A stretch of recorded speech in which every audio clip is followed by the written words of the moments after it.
بسم اللہ الرحمن الرحیم نحمدہ ونصلی علی رسولہ الکریم وبعد اعوذ باللہ من الشیطان الرجیم بسم اللہ الرحمن الرحیم النظر علی وجہ دین عبادہ ان اللہ ملائکۃ یصلون علی النبی یا ایھا الذین آمنوا صلوا علیہ وسلموا تسلیما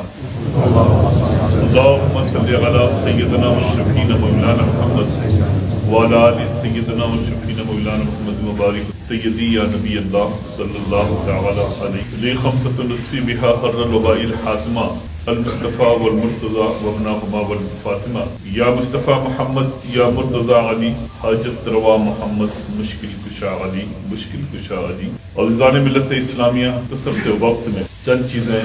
آپ کے روبرو میں پیش کروں۔ صحابہ کرام یعنی محبوب خدا شفیع المذنبین رحمت للعالمین انیس بے کسان خواجہ کونین محمد عربی صلی اللہ تعالی علیہ وسلم کے جتنے بھی صحابی ہیں، جتنے بھی عشاق ہیں، ان کے سب لائق احترام، لائق تعظیم ہے۔ ہر ایک کا اپنا اپنا مقام ہے، اپنی اپنی فضیلت ہے۔ یقیناً ان تمام اصحاب میں بڑی ہی عظیم خوبیوں کے حامل خلیفۃ المسلمین امیر المومنین سیدنا ابو بکر صدیق و خلیفۃ المسلمین امیر المومنین سیدنا عمر فاروق و خلیفۃ المسلمین امیر المومنین سیدنا عثمان ابن عفان کی ذات انور ہے۔ ان کی فضیلت، ان کی افضلیت، ان کا مقام اپنی جگہ پر مسلم ہے۔ یہیں سے آپ اندازہ لگائیں کہ حضرت سیدنا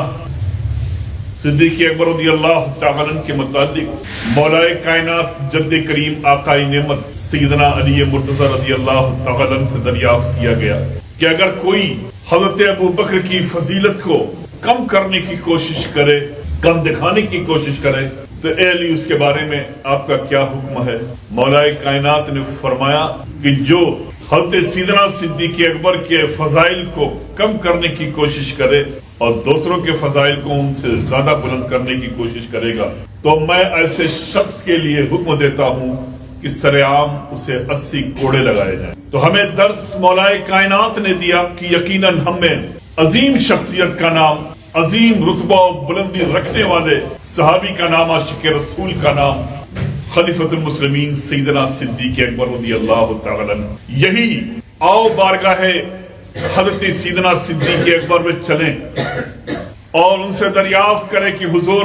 آپ فرمائیں کہ مولا کائنات خلیفۃ المسلمین امیر المومنین سیدنا علی مرتضی رضی اللہ تعالی عنہ کو اللہ اور اس کے رسول نے کیا شان و شوکت بخشی تھی۔ تو عزیزو، صدائے ابو بکر تمہارے کانوں سے ٹکرائے گی اور تمہیں یہ درس، یہ نصیحت دیتی ہوئی نظر آئے گی کہ ایک مرتبہ حضرت ام المومنین سیدہ عائشہ صدیقہ رضی اللہ تعالی عنہا نے دیکھا کہ حضرت سیدنا صدیق اکبر رضی اللہ تعالی عنہ منبر رسول پر جلوہ افروز ہیں،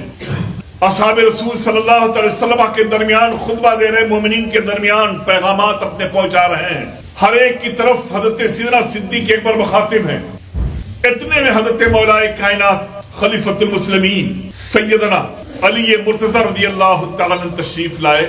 اور اس محفل میں بیٹھ گئے۔ دیکھا کیا گیا کہ حضرت سیدنا صدیق اکبر مولا کائنات کے آنے سے پہلے پوری عوام سے ایک ایک کر کے مخاطب ہیں، ان کی طرف متوجہ ہیں، لیکن جیسے ہی مولا کائنات تشریف لائے اپنی توجہ کا مرکز علی کو بنا لیا، اپنی توجہ کا مرکز صرف علی کو بنا لیا۔ جو کچھ کہہ رہے ہیں وہ علی کو دیکھ کے کہہ رہے ہیں، جو کچھ سنا رہے ہیں وہ علی کو دیکھ کر کے سنا رہے ہیں۔ اور مختصر یہ کہ جب محفل ختم ہوئی اور حضرت امیر المومنین سیدنا صدیق اکبر رضی اللہ تعالی عنہ حجرہ عائشہ میں تشریف لے گئے ام المومنین سیدہ عائشہ صدیقہ رضی اللہ تعالی عنہ سے ملنے کے لیے، اس وقت حضرت عائشہ صدیقہ رضی اللہ تعالی عنہ نے پوچھا، اے والد بزرگوار امیر المومنین،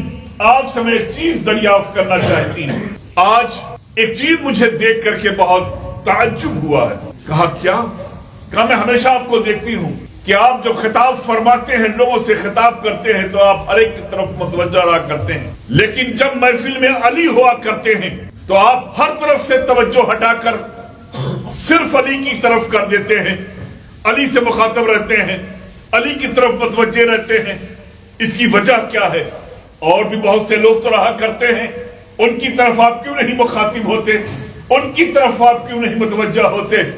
عزیزو، حضرت سیدنا صدیق اکبر مسکراتے ہوئے فرماتے ہیں، اے عائشہ میں کیوں نہ علی کی طرف متوجہ رہوں، میں کیوں نہ علی کو دیکھتا رہوں، میں اپنے خطابات میں علی کی طرف کیوں نہ دیکھوں، علی کی طرف کیوں نہ متوجہ رہوں؟ فرمایا وجہ کیا ہے، کیا ریزن ہے کہ آپ انہی کو دیکھتے رہتے ہیں، آپ اپنی توجہ کا مرکز مولا کائنات ہی کو بنائے رہتے ہیں؟ حضرت سیدنا صدیق اکبر نے فرمایا، اے عائشہ میں نے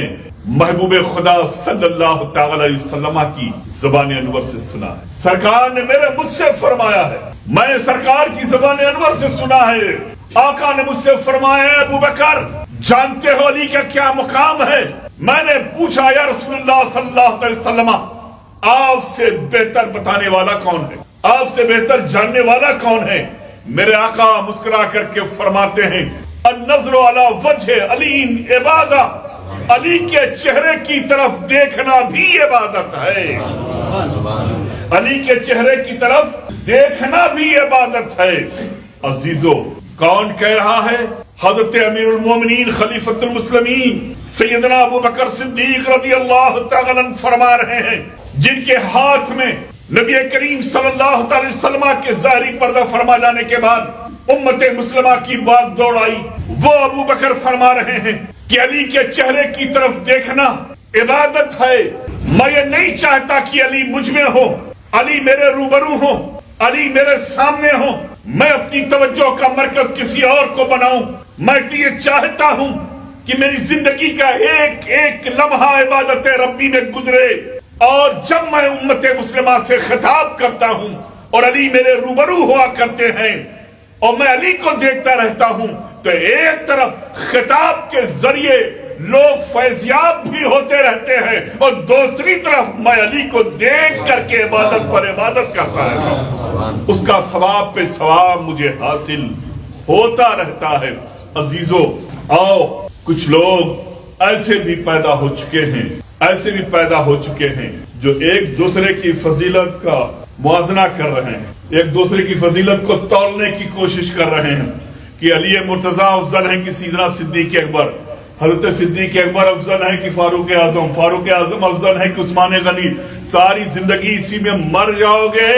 لیکن ابو بکر کے سر کے ایک بال کو بھی نہیں تول پاؤ گے۔ ابو بکر ان خوبیوں کے مالک ہیں، ان خوبیوں کے مالک ہیں۔ عزیزو آؤ ان بزرگوں کی محبت کو دیکھو، بس آخری بات کہہ کے اپنے خطاب کو میں ختم، محبت کو دیکھو، یہی سیدنا صدیق اکبر ہے اور یہی مولا کائنات ہے، کیا محبت ہے آپس۔ کون ہے جو ان کے مراتب کو سمجھ پائے، کون ہے جو ان کی بلندیوں کو سمجھ پائے؟ ہماری تمہاری لیے بس اتنا ہی کافی ہے کہ بس ہم ان کے اندر کے غلام بن کے رہیں، ان کے عاشق بن کر کے رہیں۔ حضرت سیدنا صدیق اکبر خلیفۃ المسلمین ہوئے، صحابہ نے آپ کی بیعت لی، حضرت سیدنا جد کریم آقا نعمت مولا کائنات علی مرتضیٰ رضی اللہ تعالی عنہ اس وقت پہنچ نہیں پائے۔ روایتوں میں آتا ہے، مختلف روایات ہیں، ایک روایت کے حساب سے آپ کو لے کے چل، کچھ دنوں کے بعد، 4-5 دن کے بعد حضرت سیدنا علی مرتضیٰ رضی اللہ تعالی عنہ خلیفۃ المسلمین کے پاس حاضر، حضرت سیدنا صدیق اکبر کے۔ اب ادھر لوگ بیعت کر رہے ہیں حضرت سیدنا صدیق اکبر کی، اور مولا کائنات کا نانا تھوڑا سا انتشار کا باعث لوگ سوچ و فکر میں، لیکن جیسی علی مرتضیٰ تشریف لے گئے، سلام و دعا کے بعد خلیفۃ المسلمین نے پوچھا، امیر المومنین نے پوچھا، اے علی آپ تشریف لائے، اے تاخیر کیوں؟ وجہ پوچھی، کوئی ناراضگی تو نہیں، کوئی سبب تو نہیں، کوئی بات تو نہیں؟ کہا نہیں اے ابو بکر آپ تو ہمارے امیر ہیں، آپ تو خلیفۃ المسلمین ہیں، آپ امیر المومنین، میں مطمئن ہوں آپ کی ذات سے۔ اتنا سننے کے بعد حضرت صدیق اکبر مطمئن ہو گئے، اور پھر حضرت مولا کائنات نے بتایا کہ اے امیر المومنین نہ آنے کا ریزن کیا تھا، وجہ کیا تھی؟ وجہ یہ تھی کہ ادھر آپ لوگوں کو اپنی طرف متوجہ کر رہے تھے، لوگ آپ کی طرف متوجہ ہو رہے تھے، آپ کی بیعت کو لوگ قبول کر رہے تھے کیونکہ آپ خلیفۃ المسلمین ہیں، اور میں گھر میں اپنے بیٹھ کر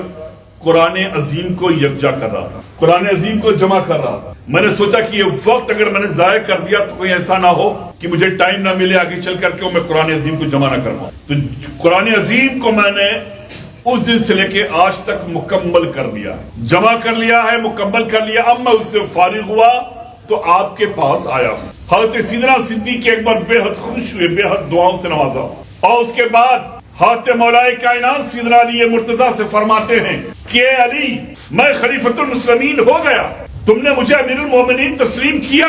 لیکن آؤ چلے بارگاہ نبوی کی طرف، آقا کی بارگاہ کی طرف چلیں، وہاں ابھی حاضری نہیں ہوئی ہے۔ خیر، حضرت سیدنا صدیق اکبر رضی اللہ تعالیٰ اور حضرت مولائے کائنات سیدنا علی مرتضیٰ دونوں چلے گنبد خضرا شریف کی طرف، حجر عائشہ کی طرف، نبی کریم صلی اللہ علیہ وسلم کے روضے کی طرف چلے۔ روضہ مبارکہ کا دروازہ بند، احباب نے دروازے کو کھولا، جیسے ہی کھلا حضرت سیدنا صدیق اکبر فرماتے ہیں، اے علی، محبوب خدا کے روضے انور کے اندر آپ پہلے آپ داخل ہوں۔ حضرت مولا کائنات نے فرمایا کہ خلیفۃ المسلمین، بڑے آپ ہیں، بزرگ آپ ہیں، آپ اندر پہلے داخل ہوں، آپ پہلے اندر داخل ہوں۔ پھر حضرت سیدنا صدیق اکبر نے فرمایا، نہیں علی، پہلے آپ داخل ہوں۔ پھر مولا کائنات نے فرمایا، آپ خلیفۃ المسلمین ہیں، آپ امیر المومنین ہیں، آپ مجھ سے زیادہ بزرگ ہیں، آپ اندر داخل ہوئیے پہلے۔ عزیزو، یہ باتیں چلتی ہی رہی، علی مرتضیٰ بھی ریکویسٹ کرتے رہے، سیدنا صدیق اکبر بار بار ریپیٹ کرتے رہے، آپ جائیں آپ جائیں۔ پھر جب علی مرتضیٰ نے کہا نہیں، میں آگے نہیں جانے والا، میں اپنے قدم کو آگے نہیں بڑھانے والا، اے امیر المومنین، پہلے حجرہ رسول اللہ صلی اللہ علیہ وسلم پر آپ حاضر ہوں، آقا کی بارگاہ میں پہلے آپ جائیں۔ دوستو، ابھی علی مرتضیٰ نے اپنی بات کو ختم ہی کیا تھا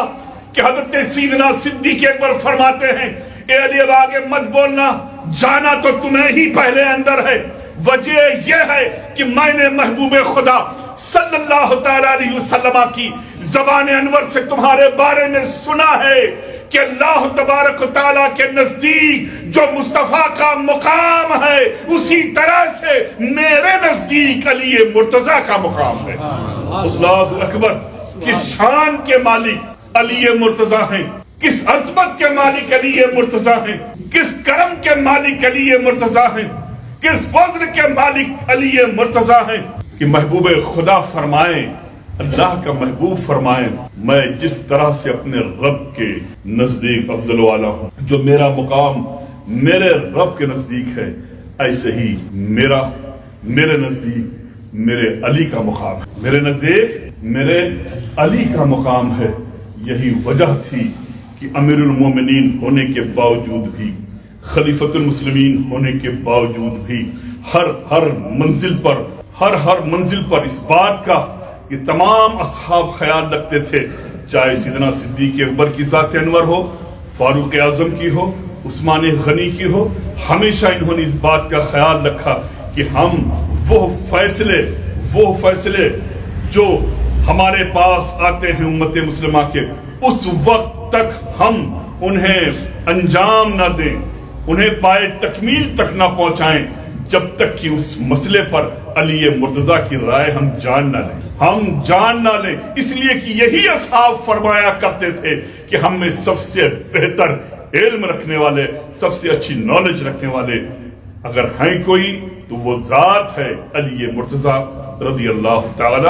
عنہ کی۔ اللہ تبارک و تعالی ان اصحاب کے فیوز و برکات سے ہم سبوں کو مالا مال فرمائیں، ان سبوں کے نقش قدم پہ قائم رہنے کی توفیق عطا فرمائیں، ان کی سچی محبت ہمیں بھی عطا فرمائیں، ہماری نسلوں کو بھی عطا فرمائیں۔ وآخر الدعوان ان الحمدللہ رب العالمین۔